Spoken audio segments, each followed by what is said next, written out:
Луѓе,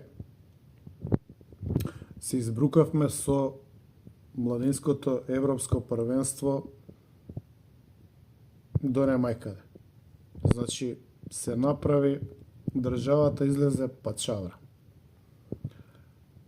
Ја не знам зашто воопшто сме се нафатиле вакво нешто да организираме, која не сме способни за ништо. Гледајте го ова што ќе го пуштам следно.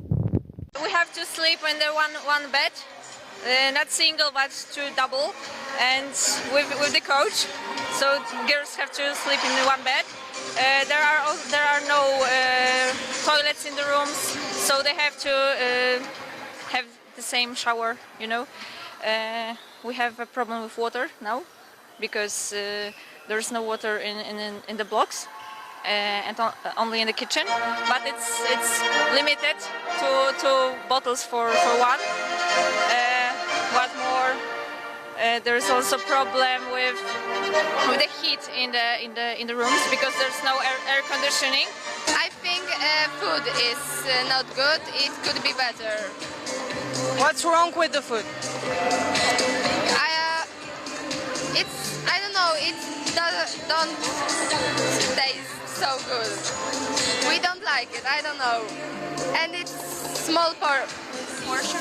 Yes, small portion. We don't have toilet in rooms for girls.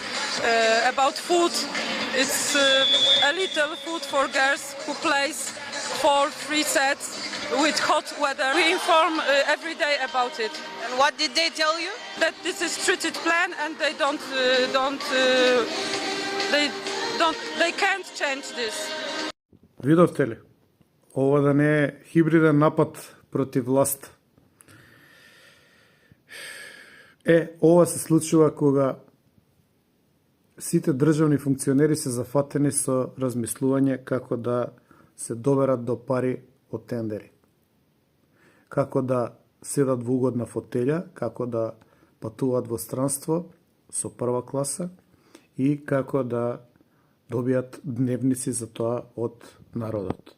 Па, ако ви е окей, ја немам ништо против.